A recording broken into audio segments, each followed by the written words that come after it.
Ladies and gentlemen, the story you are about to hear is true. The names have been changed to protect the innocent. Dragnet is brought to you by Chesterfield, made by Liggett & Myers, first major tobacco company to bring you a complete line of quality cigarettes.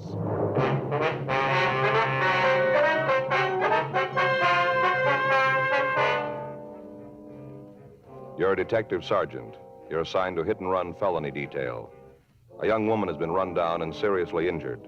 The driver of the car has fled from the scene. Your job, find him.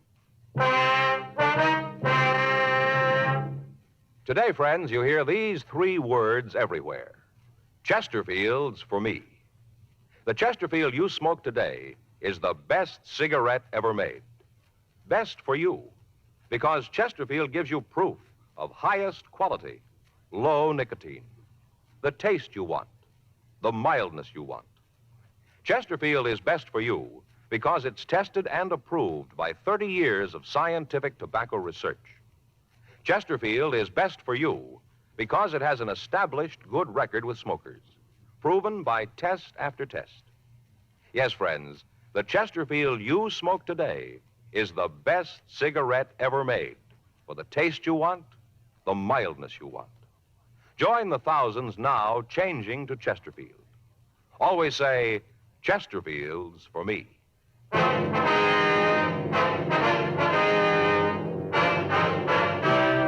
Dragnet, the documented drama of an actual crime. For the next 30 minutes, in cooperation with the Los Angeles Police Department, you will travel step by step on the side of the law through an actual case transcribed from official police files. From beginning to end, from crime to punishment, Dragnet is the story of your police force in action. It was Tuesday, April 7th. It was cold in Los Angeles. We were working the day watch out of Traffic Bureau, hit-and-run felony detail. My partner's Frank Smith. The boss is Captain Calfee. My name's Friday. We were on our way out from the office, and it was 8:40 a.m. when we got to 1784 Byram Street. Front door. Better try it again, huh? Yeah. Wait a minute. Sounds like somebody coming. Yeah? Something you want? Miss Hunter? That's right. What do you want? Police officers. We'd like to talk to you. Oh, about the thing last night, huh? Yes, ma'am, that's right. Well, come on in. I can't stand around for long. I'm going to be late for work as it is. Come on. Thank you. This is my partner, Frank Smith. My name's Friday. How do you do? Hi. Sit down there. I got to get ready to leave. There's some coffee there in the carafe if you want some. No, thank you. No, ma'am, thank you. Would you mind pouring me a cup? You'll find everything right there on the table. 2 sugars. All right. What do you want to know about last night? I told the officers who were there all I know. Yes, ma'am, we know. We read their report. We'd like to go over it with you if it's all right. It seems like a waste of time to me. Spend a little more of it trying to catch the kid that hit the girl. It'd be better all the way around. Yes, ma'am, there's your coffee. Oh, thank you. Ooh, still warm. Either one of you got a cigarette? Yes, ma'am, here you are. Here's a light. Thanks. What do you want to go over? Well, according to what you said to the officers last night, you saw the accident, is that right? I saw it, yeah. I don't think it was an accident. If you ask me, I think the kid deliberately hit the girl, deliberately. Now, why do you say that? Well, just the way it looked, that's all. Kind of feeling. Way came barreling around the corner. He must have seen her. She was right under the light, didn't even make an attempt to stop, none at all. Mm-hmm. I saw her, the girl, step off the curb. Right under the light. He had to see her, had to. Anyway, she stepped off the curb and started to cross the street. Harry and me saw her. She started to cross, and then all of a sudden, this kid in the hot rod was coming right at her. Wasn't anything she could do. Yes, ma'am. She kind of looked up at the car and then, well, like she was going to run.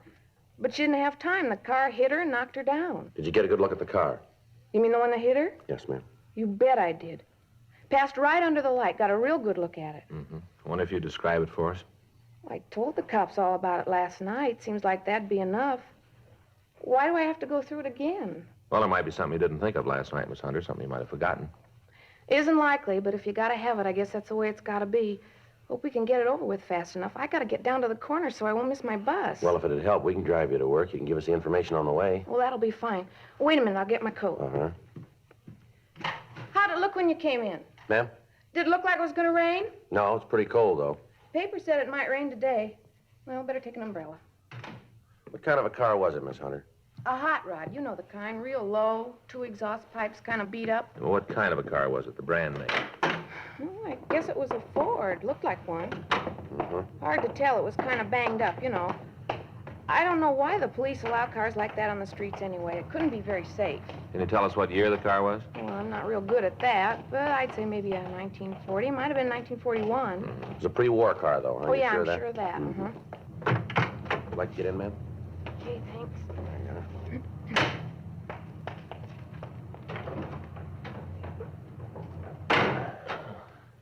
Where can we drop you, ma'am? Near First and Broadway will be fine, just on the corner there. Okay. Miss Hunter, was there anything about the car that'd make it easier to identify? Not especially. Black Ford, all beat up. I'm sure I'd know it if I saw it again, any place. Did you get a good look at the driver of the car? No, not too good. All I could see was that he was a kid, you know, maybe 19, 20 years old. Uh-huh. Sure like to see you get that kid. Is the girl all right? She looked pretty bad last night. Well, she's still in a critical condition. Doctors aren't sure yet whether she'll be all right. Sure hope she is. Have you talked to her? No, we haven't. Not yet. It's a terrible thing. Kids like that running around in hot rods, barreling around the city. Person's not safe on the streets anymore. Well, just because a car's got twin tailpipes, Miss Hunter, doesn't have to be a hot rod. Well, this one was. Even had the little sort of license plate hanging down from the back bumper. You mean a state license plate? No, one of those with a club name on it. You know the kind. There's not a notation of that on the report that we remember. I guess I forgot all the excitement and all. I must have forgot. Well, did you see the name on that plate? Yeah. Not real good, but I saw it. Think you can remember it? Not all of it. The last part was wheels, something wheels, 2 words. You're pretty sure of that, are you? Yeah, wheels. That's the word I saw. Didn't remember it last night. Guess it didn't seem important then. Must be a lot of cars that have those plates on them all over town. Yes, we know. Don't seem like it's going to help much. A lot of cars with those plates on them, lots of them. Yes, ma'am. Even if you do find the kid with one of them, how are you going to know if he's the right one? Well, it's not going to be too hard. Huh? His car will tell us. According to the report, an automobile driven by one male occupant had struck a woman while she crossed the intersection of Olympic Boulevard and Connecticut Street the night before. When the ambulance arrived at the scene, the victim, who was identified as Mrs. Helen Chapman, was unconscious and was removed to Georgia Street Receiving Hospital for emergency treatment. Members of the crime lab had arrived at the scene and gathered what physical evidence they could find. All citizens in the vicinity were interrogated and their statements were taken. Photographs of the coroner were made and held for evidence. Because of the hit-and-run aspect of the case, Frank and I had been assigned to investigate it. At 1:14 p.m., we drove over to Georgia Street Receiving Hospital to talk to the attending physician, Dr. Sebastian. He said the patient's condition was so critical that she couldn't be moved to her own hospital. He told us that the victim hadn't recovered consciousness to the point where she could be questioned. He went on to tell us that she'd been administered serum albumin to counteract shock. He listed her injuries for us: compound fractures of the femur, rib fractures, and associated internal injuries, including a punctured lung and brain concussion. It was not expected that she'd live. Frank and I left the doctor and walked down the hall. In the waiting room, we met a tall, thin man who looked as if he hadn't slept in several days. On the floor in front of him was a small pile of half-smoked cigarettes. He identified himself as the victim's husband, Carl Chapman. I don't know. I came home from work. They told me about it. I didn't even know. Didn't they try to call you at work? No, I guess they called the house. There wasn't anybody home. I just walked up to the door, and there was a note telling me to call her. Didn't even know about Helen. I see. You like a cigarette, Chapman? Thanks.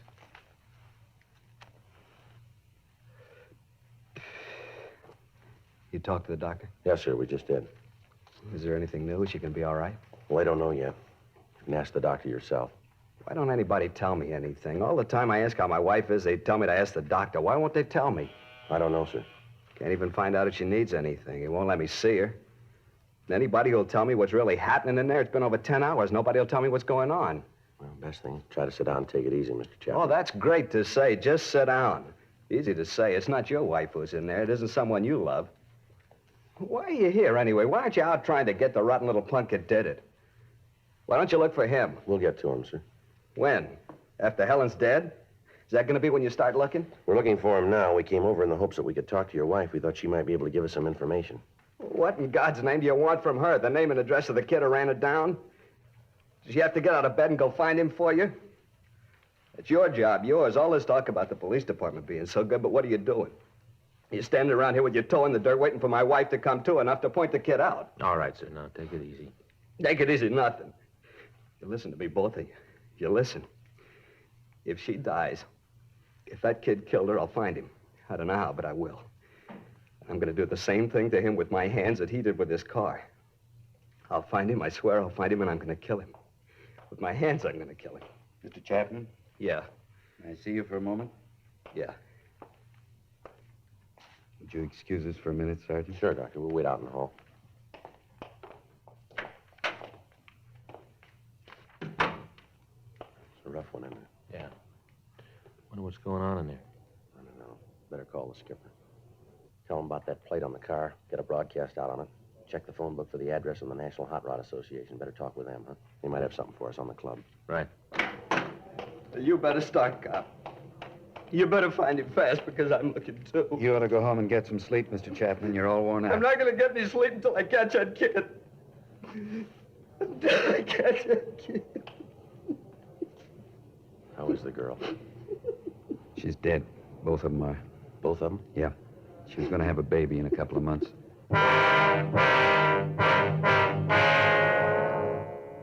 3:15 p.m. Frank and I drove out to the offices of the National Hot Rod Association on Hollywood Boulevard. We met with Bud Coons and Wally Parks. They checked their records for clubs with the last name Wheels. There were 3 in their files. 2 were in the eastern part of the United States, and 1 was listed as having headquarters in Alhambra, California. We obtained the name and address of the president of the club, and we drove out to see him. We found him in the garage behind the house working on a 1941 Ford. We introduced ourselves, and he asked us to sit down. What do you want to see me about? We understand that you're the president of the Square Wheel, is that right? Yeah, that's right. Why? How many members do you have in the club? 18. 18 actives. There's a couple of guys in the service. What's this all about, anyway? How come the questions? All your members have the metal plates with the club name on their car? Yeah, get them when they pay the initiation fee. Why? Anybody else have them? Not legally. What do you mean? Well, a couple of them out have been stolen from members. Any of the fellows in the club drive a black pre-war Ford? Yeah, I guess we got about 5 of them. I got one myself, as a matter of fact. Listen, why can't you tell me what this is all about? Figure if I knew what you wanted, I could help you out. Well, a woman was run down by a hot rod last night. One of the witnesses saw a plate on the car that might have been from your club. No kidding. That's the way we get it. What did it look like? Well, they say it had twin pipes, pretty well beat up, white sidewall tires. It's not one of ours, then. You sound pretty sure. What about the plate? Well, I told you, we've had a couple of them stolen. Must have been one of them. Well, how come you're so sure it wasn't one of your members? Oh, I know the cars in the club. There isn't a yo-yo in the bunch. What's a yo-yo? Well, yeah, you know, a shot rod, junk heap. Oh, I see. I don't know. It seems like every time there's any trouble with a car over 5 years old, it's a hot rod. Sure not fair. That's so. Yeah. Come here, I'll show you. Now, take a look at that. I've been working on it for 3 years. Got over $1,200 in it. Take a look at it. It's a lot of motor. Yeah, it's a good car, but what's it prove? The car that ran that woman down wasn't a hot rod. Well, how do you figure that? You said it was a wreck, didn't you? That's right. We haven't got a wreck that's allowed on the streets in this club. I don't know a legal club that has a yo-yo in it. We got a safety check every month. Any car that isn't safe has to be fixed or the guy's out. A lot of clubs operate that way. Yeah, we know. Kids build rods for 2 reasons. Because they want the cars to run better, be more efficient, or else they want something a little different than you can buy in a showroom. Yeah, well, all this sounds good, but a woman was killed last night by a kid driving a hopped-up car of some kind. Maybe it had twin pipes, a loud muffler, but I'll give you odds from here to Bonneville that it wasn't a hot rod. I know how you guys feel. We're always getting it. Every kid behind the wheel in a second-hand car is a potential killer. The way the papers picture us, we just roam around looking for somebody to run over. That's not true. You check the records. I think you'll find that the ratio between tickets given out to members of hot rod clubs, members of the NHRA, and any other group of drivers will make the hot rodders look pretty good. There hasn't been a ticket in our club in the last year and a half. The one before that was for overtime parking. Oh, I'm sorry, fellas. That car last night wasn't one of our guys, and you can bet he wasn't a hot rodder either. You got any way of knowing who could have gotten the plaque? Well, not right off, but we'll find him. How? There's only so many streets in Los Angeles. We'll find him. Guys like that make things rough on the clean drivers in this town. We'll find him for you. Well, we'll appreciate any help you can give us on this, but it's police business. If you find him, give us a call right away. Don't worry, we will. How do I get in touch with I'll you? leave you one of our cards. Anytime. You call us. All right. I'll get on the phone and get the fellas rounded up. If you turn anything, call us right away. Don't try to take care of it yourselves. Only one thing we're interested in. You know what's that? Proving to you it wasn't one of us. That's what's important. Showing you we're on your side. Well, that shouldn't be too hard. Huh? There's a lot of room. We got the names and addresses of the members of the Square Wheel Club, and we talked to them. We checked their cars, and each of them volunteered to assist us in attempting to locate the hit-and-run vehicle. 6:40 p.m. Frank and I got back to the office. During the afternoon, the broadcast on the car had gone over the state wire, and every police officer in the state of California was looking for the hit-and-run car. When we checked with communications, there'd been no replies to our broadcast. 7:15 p.m. We put in a call to Georgia Street Receiving Hospital, and we talked again to Dr. Sebastian. He told us that the victim's husband, Carl Chapman, had been placed under the care of his family doctor and had been given sedatives to make him sleep. While I checked with Lieutenant Wolfram on the developments, Frank went over to the crime lab and talked with Lieutenant Lee Jones. 8:47 p.m. We met back in the squad room. Any word yet? No. Got a call from Al Gibbs. Hot Rod Club? Yeah. He says all the clubs in the area are looking for the car. They divided the city up in sections. Members are checking all the streets. No luck, though, huh? No, nothing. Well, they turned a couple of cars, but they don't check out. How'd you do? Pretty good. Got the report here. Uh-huh. Had a couple sandwiches sent in. Got your Swiss on rye. Good. In the bag there. Where's the coffee? Right there, carton. Oh. The lab sure did a good job on this stuff. Here. Mm-hmm. Here's the scene. Victim was found 10 feet 4 inches from the northeast corner, 4 feet 8 inches from the north pedestrian crosswalk. I'd put it about here, wouldn't it? Yeah. They found particles of broken glass. Checked on him at the lighthouse. Lenses from 1940 Ford. Here's a picture of him. Yeah. In the gutter of the southwest corner, they found this. There's a bumper guard. Yeah. I looked at it. It's new. Any brand name? Yeah, but it's not going to help much. Distributed all over the country. Well, how about skid marks? Any sign of them? No, not that they could find. Either the kid didn't have time to use them or else he didn't want to. They came up with this, though. Yeah, what's that? Well, some marks from a tire. Lee says he thinks they were made when the kid dug out to get away, spun the back wheels. Sure indicate that he didn't mean to stop at any time, huh? Well, that's the way Lee's got it figured. Well, it isn't much to go on, is it? Well, they've come easier. Yeah. Well, let's go out and check the neighborhood again. We might still be able to turn up a decent description. We start checking the garages in the morning. Try to turn a car with a broken headlight and a missing bumper guard. Okay, better call communications, get out a supplemental on the tires, huh? Yeah, I'll take care of it. I got it. Hit and run felony Friday. Yeah, that's right. Mm-hmm. Anybody there? No. No, keep it under surveillance. We'll be right out. Yeah, don't burn it. Right, bye. What do you got? Well, it's beginning to go our way, maybe. Huh? They found the car.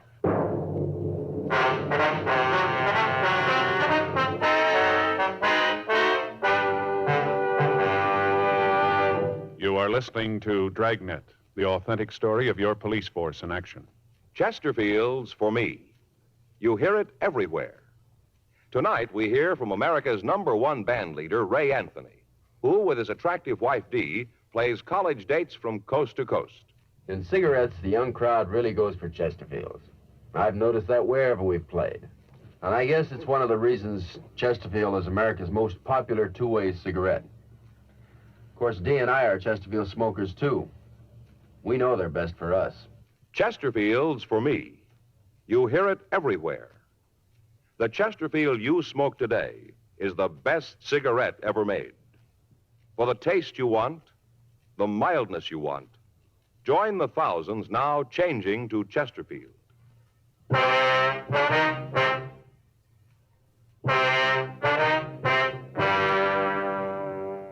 During a routine patrol of the streets in East Los Angeles, a radio unit had come across a car parked at the curb on Vancouver Avenue.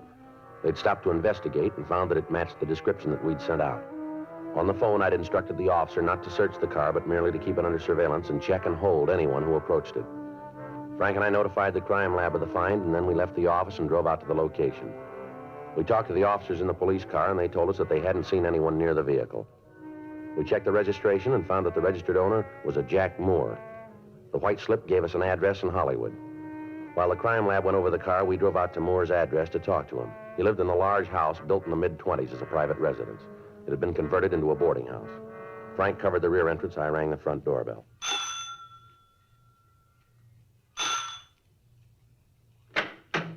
Yeah? What do you want waking me up this time of night? Police officers. You have a tenant here named Jack Moore? What about him? We'd like to talk to him. Too late, Mac. He ain't here. Where is he? I don't know. He moved out this afternoon. He didn't say where he was going. A thorough search was made of the suspect's room. The manager told us that Moore had come home that morning, packed his belongings, and left the house. We called the crime lab, and Lieutenant Lee Jones told us that they'd established that Moore's car was the one that had run down the Chapman girl. We talked to the other people in the rooming house.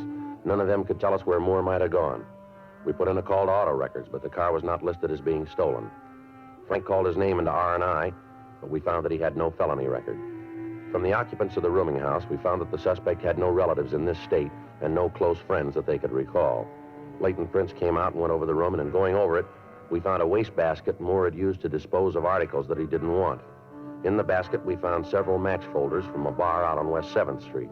We put in a call to the bar, but we found that it was closed. From the manager of the rooming house, we got a good description of the suspect, along with the information that he received no mail and that he was apparently unemployed. A stakeout was set up on the house, and at 3:36 a.m., Frank and I checked out of the office and went home for the night. The next day, Wednesday, April 8th, we contacted DMV and asked that they give us all information on the car. 9:15 a.m., we drove over to the bar on West 7th Street. Not open yet. Don't open till 10. Police officers like some information. License is back there on the wall in plain sight. There's nothing going on here. You have a customer in here named Jack Moore? We just open the doors. We got no say about who comes in. As long as they don't cause trouble, we don't either. This guy's about 20 or 21, 5'8", 5'10", 165 pounds, blonde. Name's Moore, Jack Moore. What's he done? We want to talk to him. About what? Police business. Have you seen him? Nothing that's going to get the bar in trouble? Now, that's a simple question, mister. Have you seen him? Maybe, yeah. You tell me what it's all about, and I might be able to help you out. You're running out of time. Have you seen Jack Moore? Yeah. When? Last night? Here? Yeah, he was in. Got liquored up. I tossed him out when we closed. Where's he now? You better ask him. I'm going to tell you once more. If you know where he is, you're going to save yourself a lot of time by cooperating with us. I run a clean place here. I don't want any trouble with the cops. My license is on the wall. I got no choice of the customers who come in here. I don't want to get mixed up in anything. We're not calling it that way. That's the way it is. This is a clean place. That's not what the book says. You've been tabbed a couple of times for serving minors. You run B-girls. You haven't served straight liquor in here for a couple of years. Now, if we have to get the information from you downtown, that's the way it's going to be. Get your coat. Oh, now, look, fellas, I was just trying to take care of myself. You did. Get your coat. Isn't there some way we can work this thing out? I don't want any trouble. Where's Jack Moore? I try to run a clean place. A couple of times I've been... We've been over all that before. Now, where is he? I got him up at my place. You there now? I guess so. He got pretty loaded last night. Told me he didn't have any place to pad down. I took him home. What's the address? 1862 and a half Woodworth Court, room 14. All right, let's go. Yeah. And don't try to call him. I got no phone in the room. If he's done anything, I had no part in it. Just trying to help a friend out, that's all. Just help a friend out. Yeah, sure. You tell him that. How he got me in trouble, all because I tried to help him out. You just tell him. Yeah, we will. And tell him not to come around here anymore. Tell him to keep out. Tell him that, will you, for me? Tell him not to come back. Don't you worry about it. He won't be back. We called the office, and another team of detectives came out to the bar to keep the bartender under surveillance in the event that he might try to contact the suspect. It took 5.5 minutes to drive to the Woodward Street address. It was a large building located at the end of a blind street. Room 14 was on the 3rd floor in the front of the building. Frank and I approached the room, and we listened. There was no sound from inside. You want to try the door? Yeah. It's unlocked. Yeah. There he is on the bed. Yeah. Looks like the right guy. Well, let's wake him up. Come on. Come on, Moore. Wake up. Come on. Let me alone, Charlie. Come on. I Get up, don't feel Moore. good. Get up Boy, on let your me feet. alone. I told you, Charlie, let me... Who are you guys? What are you doing Police here? officers, you're under arrest. Now, wait a minute, Art. Let me go. Now, come on, stand still. All right. All right, I quit. I quit. You want to shake him, Frank? Yeah. Yeah, he's clean. Where you taking me? I ain't done nothing. You got no reason to push me around like All this. right, let's go. Where? Where you gonna take me? Downtown. For what? Manslaughter. I didn't do it. I didn't. You got the wrong guy. You got the wrong one. I didn't do it. All right, come on, let's move. But you got the wrong one. I didn't do it. I didn't know what you wanted. That's why I run. I didn't know what you Well, wanted. you do now, so let's go.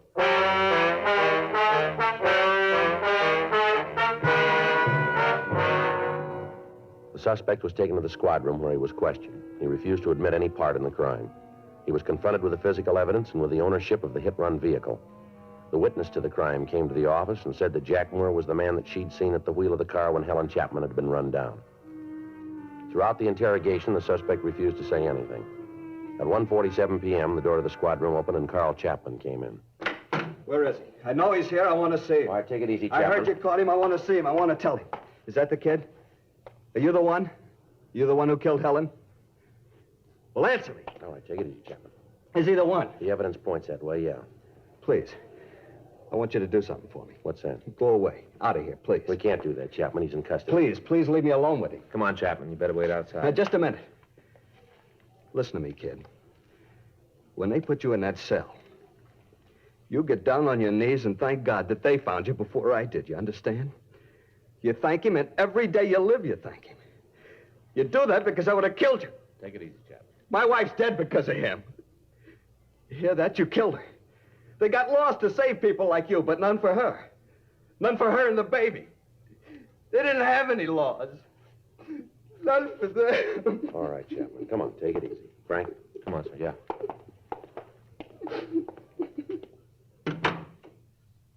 Pretty upset, ain't he? I want you to remember something, kid.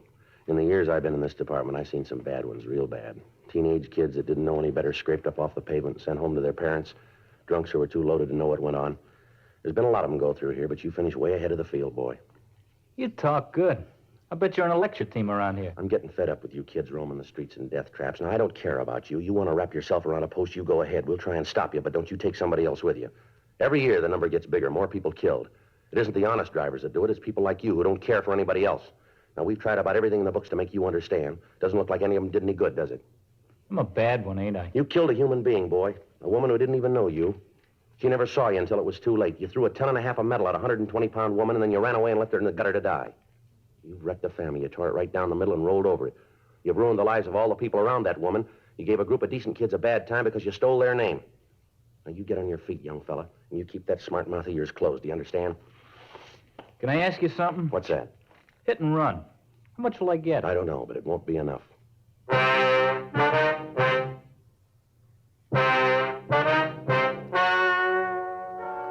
The story you have just heard is true. The names were changed to protect the innocent. On October 14th, trial was held in Department 97, Superior Court of the State of California, in and for the County of Los Angeles. In a moment, the results of that trial. Now, here is our star, Jack Webb. Thank you, George Fenneman. Thousands of smokers all across the country are now changing to Chesterfield. We'd like you to give them a try, too. I know you'll like them because the Chesterfield you smoke today is the best cigarette ever made. For the taste you want and the mildness you want, smoke America's most popular two-way cigarette. Regular or king size, Chesterfield.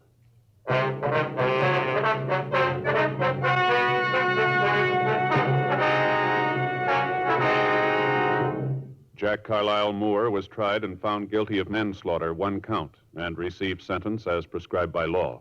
Manslaughter is punishable by imprisonment in the state penitentiary for a period not to exceed 10 years.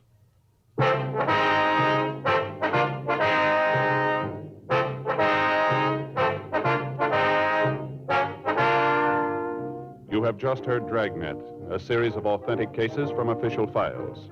Technical advice comes from the Office of Chief of Police W.H. Parker, Los Angeles Police Department. Technical advisors, Captain Jack Donahoe, Sergeant Marty Wynn, Sergeant Vance Brasher. Heard tonight were Ben Alexander, Joyce McCluskey, Harry Bartell, Vic Perrin. Script by John Robinson. Music by Walter Schumann. Hal Gibney speaking. Watch an entirely different Dragnet case history each week on your local NBC television station. Please check your newspapers for the day and time. Chesterfield has brought you Dragnet, transcribed from Los Angeles. Filter tip smokers, this is it. L&M Filters. The only filter tip cigarette with plenty of good taste. The right length for effective filtration and just the right filter. Only the L&M filter contains the miracle product, alpha cellulose. You get much more flavor, much less nicotine. This is it. As Bennett Cerf puts it, L&M filters are just what the doctor ordered. Buy L&M filters, America's highest quality and best filter tip cigarettes.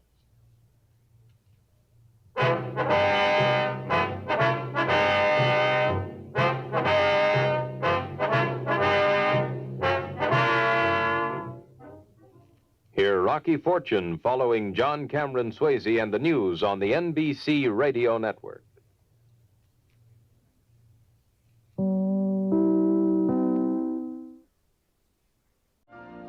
You've been listening to the OTR Gold Network. Find more classic radio at otrgold.com.